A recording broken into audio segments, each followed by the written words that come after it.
Hello, and welcome to the Still to Be Determined podcast, the podcast that follows up on topics from the YouTube channel Undecided with Matt Farrell.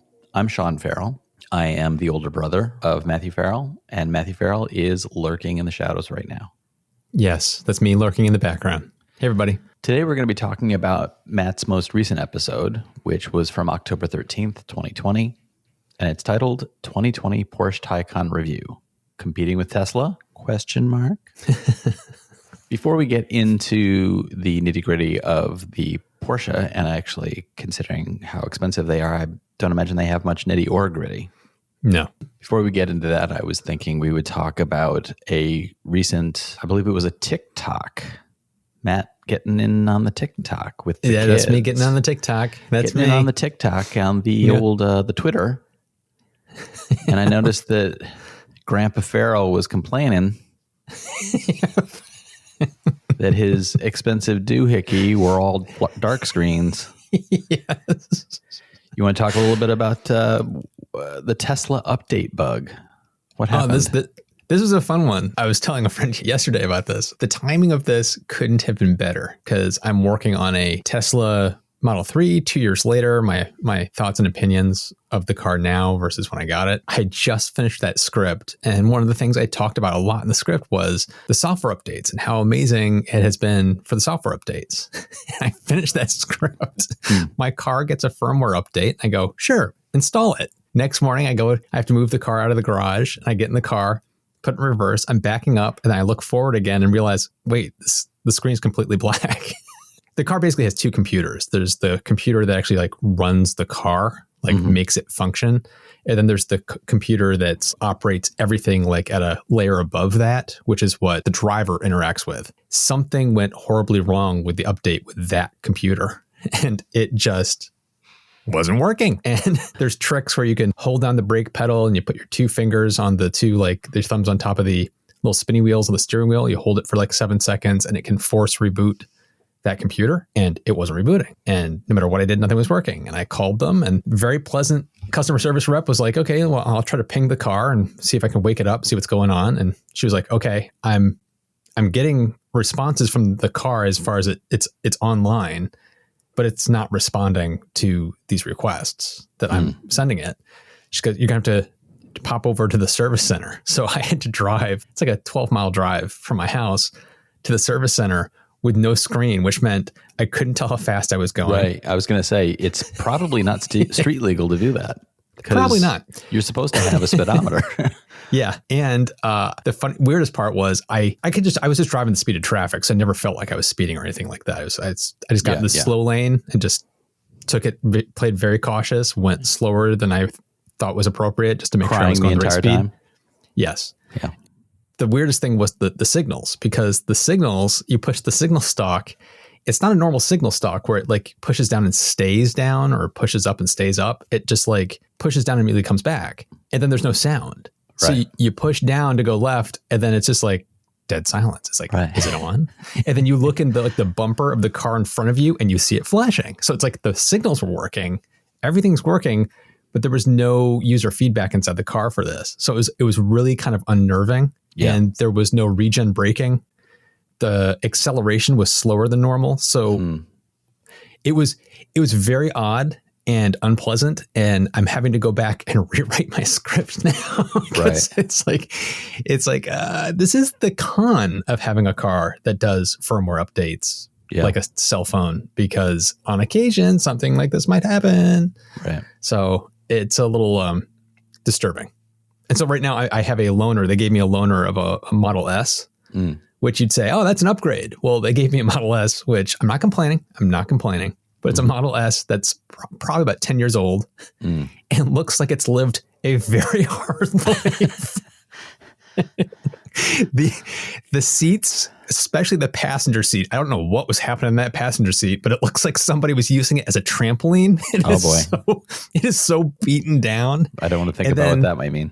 Yeah, the center console screen is cracked, and then the driver's side mirror, the little arm stalk that holds the mirror, is covered in cocaine. The underside of it is like partially popped off, exposing the inside. So it's like, It's like, what happened in this car? What have you seen, Model S? Was the sort of thing where they were like, well, we've got a loaner for you. And you looked out and this car pulled up. Exactly. Where are we White going, powder boss? puffing out Where of are we it. going? The windows roll down and smoke just comes billowing out. Yeah. They haven't let me out since the accident. Yeah. It drives fine. It looks like it's lived a very hard life. It sounds like there may be layers of interface on the Tesla side, which is a good thing, where it is still drivable despite the fact that things aren't presenting properly. And that's a good thing, because if you had a breakdown of your user interface in the middle of nowhere, you wouldn't want to be stranded with a car that actually doesn't work like a car. So that's a good thing. Well, it's clear they've built the car in a way where the functionality of the car is kind of bulletproof and it will just work. But it comes down to the screen and the user interface level stuff that might occasionally go sideways on you. Yeah. In the 2 years I've had it, I've only had that center console computer crash on me once in 2 years. While I was driving, the screen just went black, and then the Tesla logo came up and it rebooted itself. I've had that happen once in 2 years. And so this one is the first time I've ever experienced this. I haven't heard from many people that have talked about having what I just had happen. So I'm sure there are other people out there that have had this happen. Right. But I think it's probably a fairly small number. But it's still Yeah. Not good.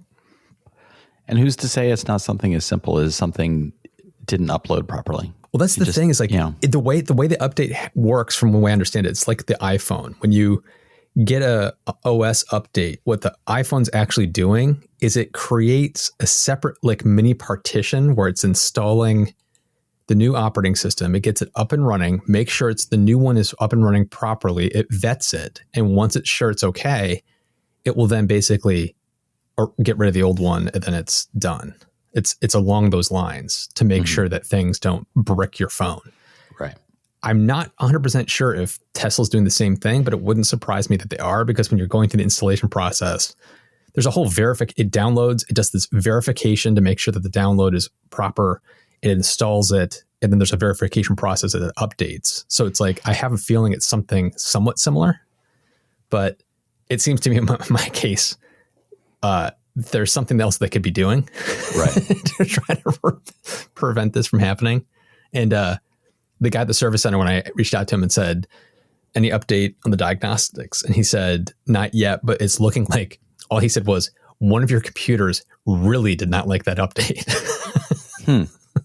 So it's like, what does that mean? That starts to sound like, I know there are instances of specific pieces of hardware that are manufactured with an error in the manufacturing. Yes. And that then breaks. Correct. Because of an update. And so it may be isolated to one batch of chips or something like that, or a processor or something in your car. So it's... Yeah, there could have been something faulty with something in my car that caused this to happen. Yeah. I had a clearly nowhere near the same level of experience, but I noticed it literally took me 2 or 3 days for things to start to seem for me as I would try to use my Xbox to play games. The Xbox is in the living room and we use it 90% of the time for streaming apps. So it's in the living room and we're using it as our streaming system. But occasionally I will want to play a game. And a couple of days ago, I sat down and tried to start up a game, and the game came up with an error on the screen that said, for some reason, this app is taking too long to load. And I was like, oh. And then my girlfriend walked in the room. It was time to start watching the movie we were going to watch. I'm like, oh, I turned the gaming off, and we switched over to just watching the movie, which works perfectly fine. Then yesterday or the day before, I sat down and again tried to play a different game, got the same error. And this time it was sort of like dots connecting. I'm like, oh, this isn't supposed to be happening. So I tried a different game, same error. And it turned out that this may be a cache error where something in the cache has gotten corrupted. And the solution was hard turn off the Xbox with your thumb on the power button, holding it down until it completely shuts down. Then unplug the power brick. And I did that as we finished watching a movie and it was time to go to bed. And I shut it all down. I'm like, I'll just leave this completely shut off all night. Next morning, I plugged everything back in. Everything works now. But I thought it's 2020 and the solution for this error is literally unplug the device. Like there's no setting inside the system for cache refresh. There's nothing inside the system to allow me to go in and say, like, I think this is the error, so I need to refresh my cache. And why would that not be something that they would give you as a setting? Because the worst thing that happens with a cache refresh is your system now is going to take a little longer to start certain things because the cache is gone. It's not like rebuild it. That's it. You're not wiping your account. You're not doing anything drastic. So it's one of those moments of why would they not trust the user with a cache refresh setting? And a little pop-up that would say, this will restart your system. It will wipe your cache. It may make some programs a little slower to restart for a little while, but it's not going to change anything permanently. Like, give me that control instead of it literally being unplug that power brick. Yeah. Let it sit for 5 minutes. Like, that can't be the best solution here, but there we go. Well, on my Model 3, when I went into the website for the FAQ about like troubleshooting your car, and one of the things they talked about was to push the brake, hold the two buttons down to do that force restart. Right. The second level thing that you could try was to actually power the car off, which I thought was funny. It's like you can actually turn the car off. And the instructions for how to do that were go into the system menu of your car. And I was like, I can't. Yeah. Because the screen's off. Yeah. So there's no way for me to turn the car off other than the software menu. It's like, oh, come on. It's like there's got to be some hardware trick that they could surface that could allow you to turn the car off if you need to. So I thought that was pretty funny. It's like you're a little too software dependent. Yeah. Here, you might want to rethink that. Switching now to the subject of the video, which is putting all the cache refreshes and Tesla updates to the side. We look now to our Lord and Savior, the Porsche Taycan. Porsche. Taycan? Porsche? Porsche. Okay. Taycan. This is going to take me a while. The Porsche has the worst names in the world. And you have a problem when they release a YouTube video on the Porsche, YouTube channel that says how to pronounce Taycan. Yeah. It's like, are you kidding? You got a problem when you have to do that. One of the things that I noticed in the comments, and I don't necessarily agree with this person, but it was a comment that made me kind of say, okay, that's kind of a starting point. Somebody actually said, you are saying that they compared themselves to the Tesla Series S. That never actually happened. Show me one place where they did that. It wasn't that they explicitly said, this is better than the Model S. You don't actually have to use the words Model S. When the very first teasers of this car where they were giving some reviewers early access, one of the first things they did was like, they were giving early access to do the 0 to 60 kind of drag time test where you could, put yourself into launch mode and take off, put yourself into launch mode and take off. And one of the things they kept saying was that set this car apart was that you can do this over and over and over again for pretty much the entire length of the battery and you'll never have a slowdown. It won't get slower with each launch like other cars. The only other car on the market is the Model S. So it's like without saying the words Tesla Model S, they were directly comparing themselves to the Tesla Model S. So it's not that you have to be explicit. It's no company is going to directly name a competitor. Yeah, but they were doing everything they could to basically say this is why we're special, and it was like pointing out that they're better than the Model S. Yeah, it's like a Burger King commercial doesn't necessarily call out McDonald's by name, but they're comparing themselves to the Big Mac. Exactly. But what it got me thinking about was the idea of a Tesla Series S killer, and there's always the reference to, oh, this is going to be the iPhone killer. This is going to be the one that replaces this thing as number one. It got me to thinking that you said it again and again and again. This is not looking at the same market as the Tesla. This is correct. They have decided that they are going to do this high-end car in this other way for Porsche aficionados, for sports cars aficionados, for somebody who wants to be seen driving something that costs this much down the road, that is the goal, is to, you're in a different market. Got me to thinking, what would a Tesla killer have to have? Like, and I'm thinking maybe 3 things that you can think of that a Tesla killer would actually do. It would be range efficiency, like incredible range. It would have to be very fast, which the Porsche does do. And then the other side of it is it has to be just a kind of an all-around good car, which is what the Model S is. The Porsche is not an all-around good car. It's not. Like, you're not going to get this to drive the family on vacation.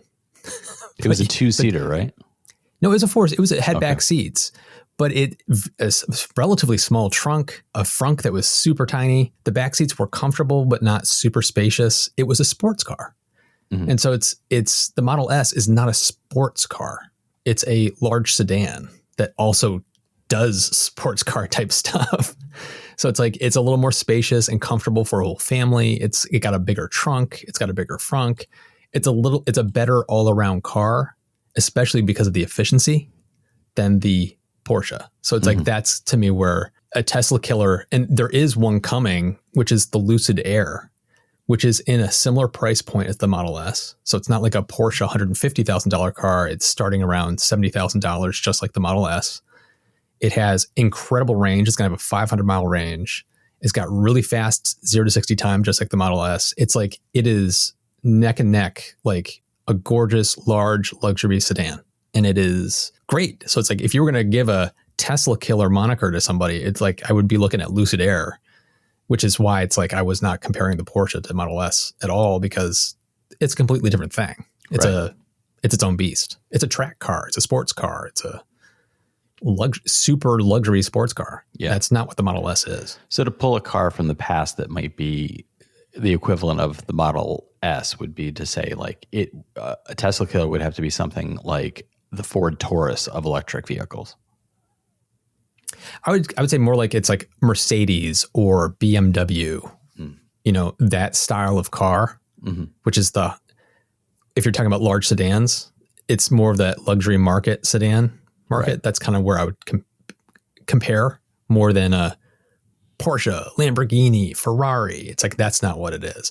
The Roadster that Tesla's making is what would be more comparable to those cars. Okay. Not the Model S. Right. And so that is an interesting response, because then it puts the other car manufacturers that are playing catch up right now with Tesla, like Ford. Mm-hmm. It sort of highlights the fact that they may already be largely in a completely different market than Tesla. They kind of are, because like Tesla started at the high end and has been working their way down. Right. Like the Model 3 and the Model Y are getting closer to that mass market price point, where Ford and GM, they're already in that mass market price point. So it's like they're kind of coming at it from different angles. And VW is just starting to launch their ID3 and their ID4 SUV in Europe and here in the United States. Those cars are going to be priced mass market. Like the ID3, I think, is going to be the equivalent of $25,000. I'd have to double check that. But these are EVs that are finally getting into that price point where pretty much all of us shop for cars if you're looking for a car. So Tesla's been working their way down to that.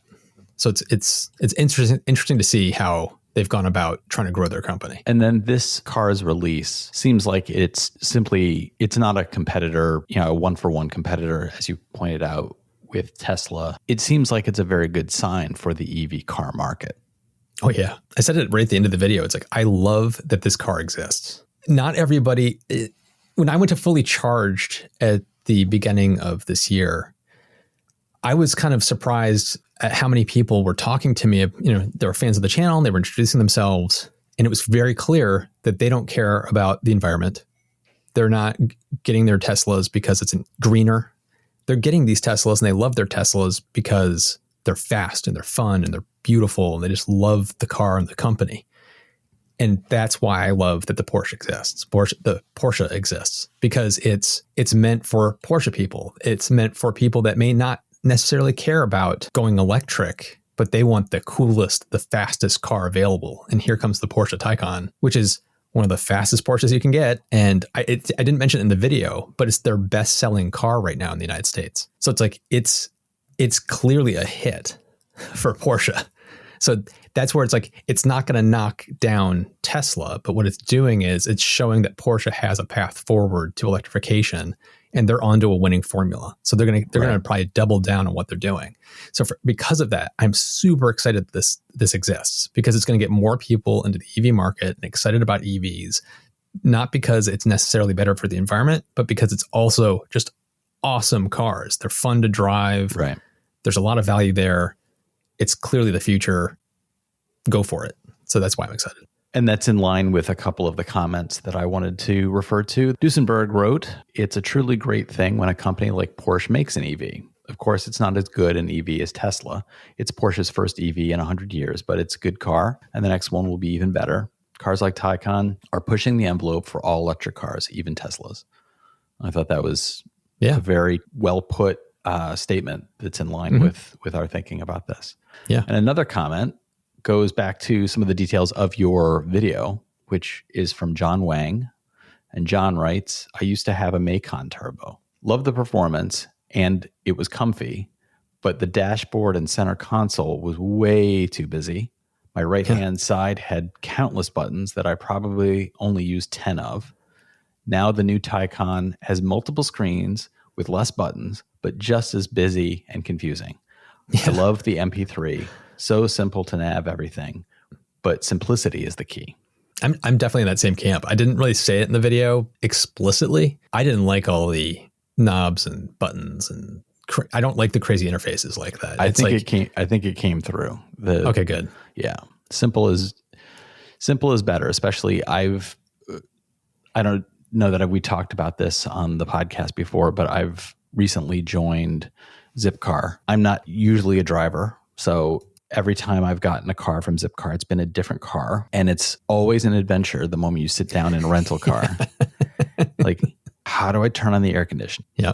Where is the interface, and how do I navigate the interface to connect my phone to the car so that things like my nav instructions will come out of the speakers? Right. All those little things. Is there a USB port so I can charge my phone?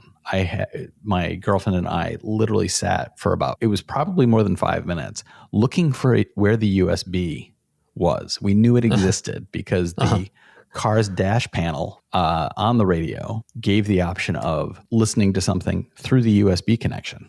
So we're like, it has to exist. It must be here. Finally found it. It was down by my right foot. I thought I'd love to meet the engineer who thought that was the best place for it. I can just imagine somebody was lying on the floor screwing in something, and somebody was like, "Oh my God, we forgot to put it in a USB." And he's like, "Just give it to me over here. I got a spot." The next car that we rented after that, I immediately looked down by my right foot.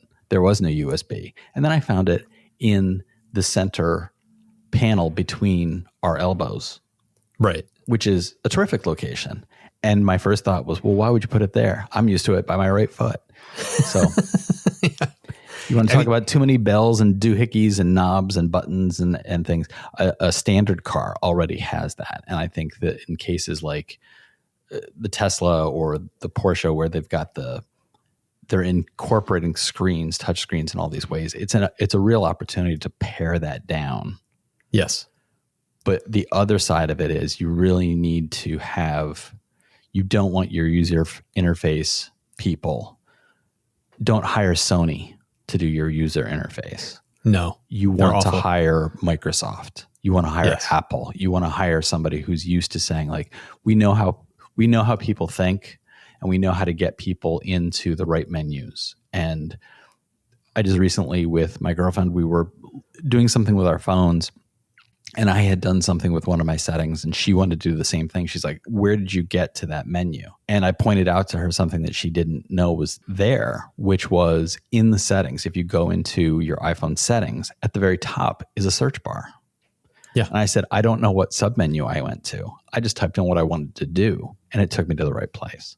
Yep. The idea of needing to follow menu trees, the idea of Apple still showing you that list of every menu item, which is now like 50 deep, as opposed to trying to get a phone linked through Bluetooth to these rental cars, I have discovered in most cases requires going into the settings on the radio setup to wipe out previous linkages.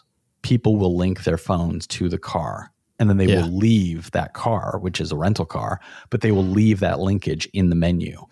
Yeah. So they take up the slots, and there's usually only 6 or so. So in order to connect our phones to the car, we need to wipe that. Figuring out how to do that, I would have had an easier time designing my own user interface, and I don't know how to do that.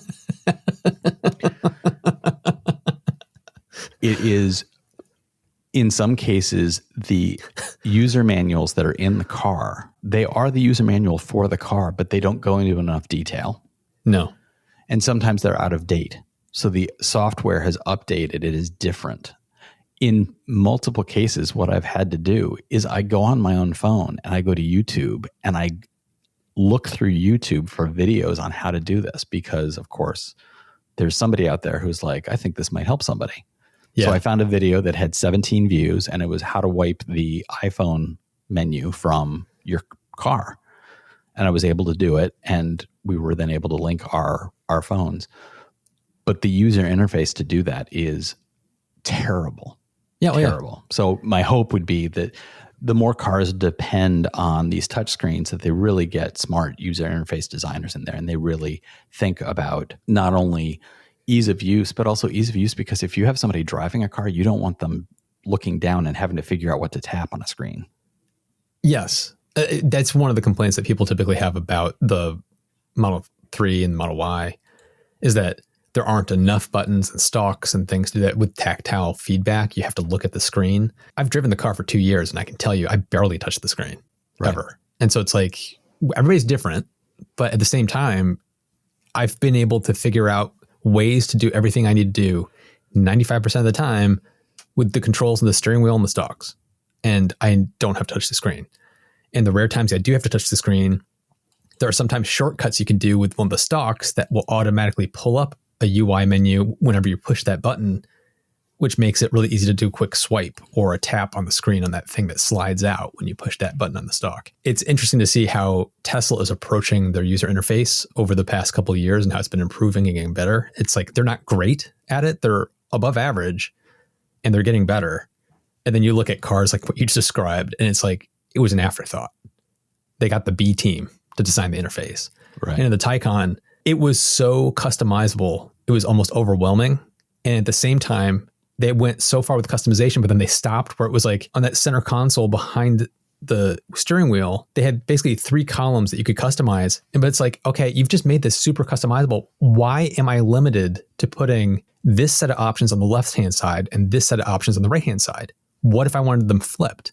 Why aren't you just giving me the options to like a laundry list of, here's all the things that you can put on the screen, pick whichever you want on any one of these 3 columns. It's like, why were they limiting me artificially the way they were? It was bizarre. The decisions they made around the interface it's almost overly complicated because they were giving you too many options, and at the same time, they weren't giving you enough. It was like, there was like these weird artificial limitations around things. I just found so damn confusing.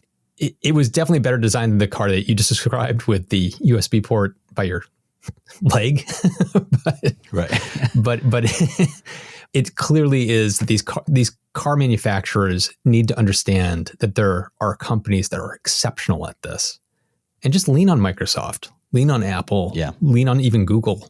They do better interfaces than you will ever be able to do. Yeah. So why does every company feel the need that they can do it themselves? I just don't understand. And as usual, on our way out, we will share a few things that we've been enjoying to pass the time. And I will start. And what I wanted to talk about is a show that is on Netflix, it's in the perfect sweet spot for anybody who misses Schitt's Creek or wants a real world Bob's Burgers sort of show. It is Kim's Convenience. It is a show that I first heard about a couple of years ago. It's been around for 4 years. Like Schitt's Creek, it is a Canadian show that has been brought into the US via Netflix. And it is the story of a convenience store located in San Francisco, which is owned and run by a Korean immigrant family. Mm-hmm. The mother and father are from Korea, and the two kids who were born in Korea are effectively fully Americanized. Mm-hmm. And the older child is he's in his mid-20s, and he's actually had trouble with the law, and he was basically excommunicated from the family by the father because they would butt heads so much when he was younger, and he actually stole from the store. So the relationship between the son and the parents is non-existent. And the daughter is currently going to school, and she wants to be a photographer. And so she is still living at home with the parents, but she does have a relationship with her brother. And it's one where she just keeps it quiet. She will visit him and hang out with him. He lives with his best friend, and there is a semi-regular cast of characters who will come into the convenience store. So they're friends of the parents, they're friends of the kids. So it's very much a sort of standard sitcom setup, but it is like Bob's Burgers. The cast of characters is so lovingly cartoonish. They've been turned into caricatures in some ways, but lovingly so. Right. And it is based on a stage play, interestingly enough, that was translated for television. And the creator of it is Canadian, I believe. And it is just a very, like Schitt's Creek, it is about people who love one another and sometimes have conflict, but still love one another. And so it is that kind of heartwarming, like you watch it to feel good, and the laughs are genuine, and the writing is very sharp, very funny. And the dynamics between the characters have been really well thought out.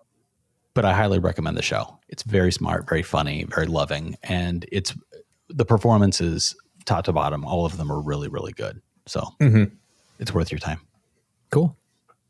For me, the one thing I'm going to recommend this week is going to be, I think, right up the alley of pretty much anybody that watches my YouTube channel.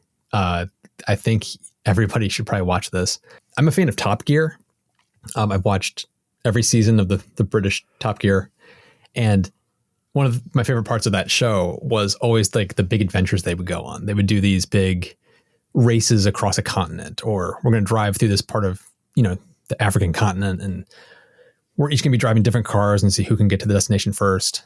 And it's, a 2-episode story arc, watching them go on this journey, and it's just kind of fun.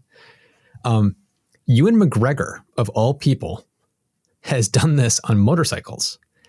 And he's had 2 previous series that were called The Long Way Down and The Long Way Around. And now this one they filmed right at the end of 2019, and it's called The Long Way Up. And it's him and his best friend that ride motorcycles on these long, massive journeys. His friend is Charlie Borman, which when I looked him up on IMDb, he actually had a small part as one of the sons in the movie Deliverance. He was a kid. So okay. Yeah. But these two guys have known each other forever, and they're very, very good friends. And this season, it's been like a decade since they've done this, almost a decade.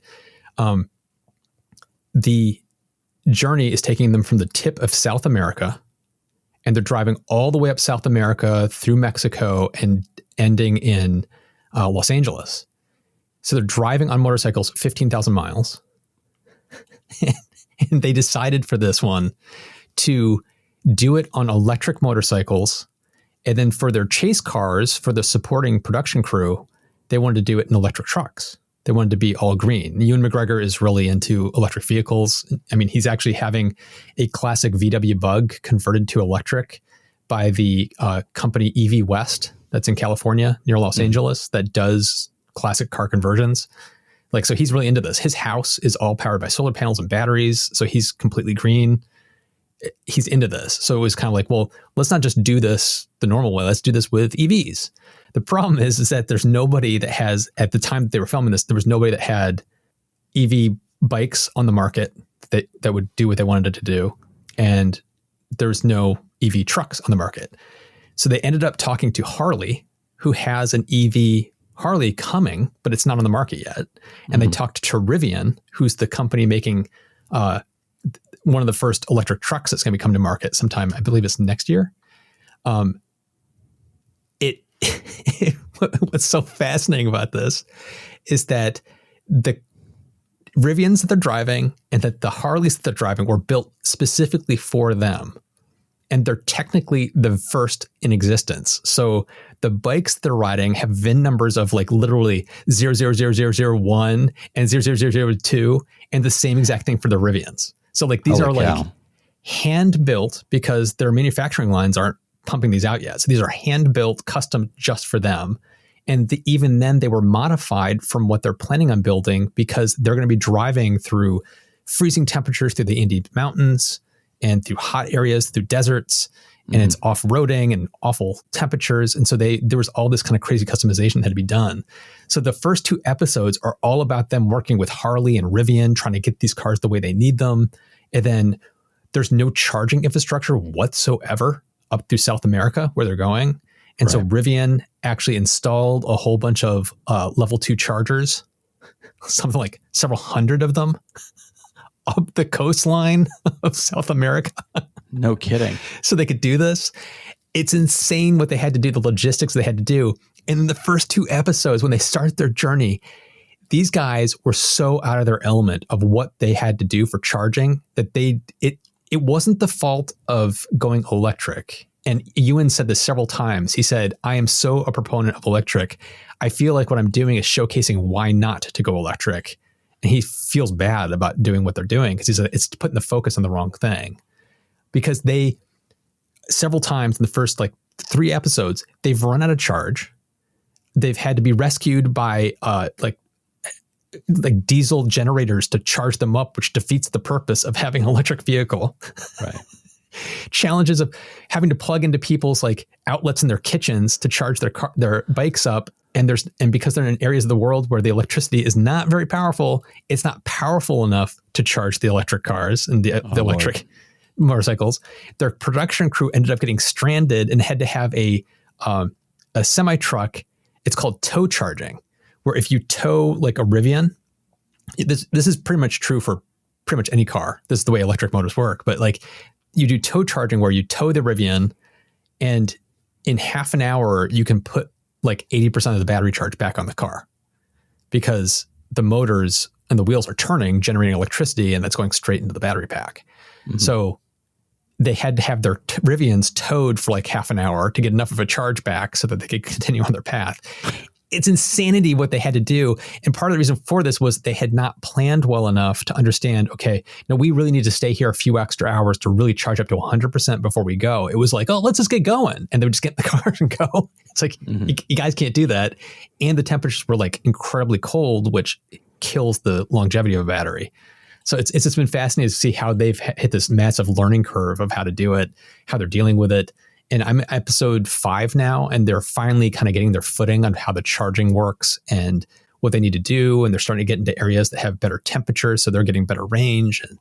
And it's turning into what the other series were now. And it's less focused on the electric side, and it's more about them just going on their adventure. But it's on Apple TV, which not everybody has. But if you have it, I would definitely check this show out. It's really well produced. It's beautiful. They're driving through areas of the world that are absolutely gorgeous. And the time that we're living in right now where you can't really travel anywhere, it's kind of just a fun, oh, that's what it was like to travel to fun, exotic places. Right. So there's that aspect of it too. So it's, and besides, you were saying like that guy on that show is super hot. Ewan McGregor is a very, very good looking man. I don't think it's possible for him not to look good looking. Like he sleeps in a tent, he gets out of the tent and he looks like yeah, he's ready to pose for like, some kind of GQ spread. It's like, what the hell? It's like, how do so many of us just look the way we do and we look like a hot mess 90% of the time? And then there's, I don't know how to say it, douchebags like Ewan McGregor that look no matter what he does, he looks good. It's like, what is up with that? What is up with that? Somebody explain that to me. But anyway, it's a fun show. So please let us know what you think about user interfaces, touchscreens, and USB ports by your feet. You can let us know by reaching out to us through Twitter at stilltbdfm, or directly to me at by Sean Farrell, to Matt at Matt Farrell, or at UndecidedMF. Please be sure to watch for the latest videos from Undecided with Matt Farrell on YouTube. And you can find the podcast at stilltbd.fm. The podcast is also available through all major service providers like iTunes or Spotify. Please be sure to subscribe, give us a rating, a review, and share us with your friends. It really does help the podcast. The podcast helps the channel helps Matthew, and then I look for that USB. Thanks so much for listening, everybody. We'll talk to you next time.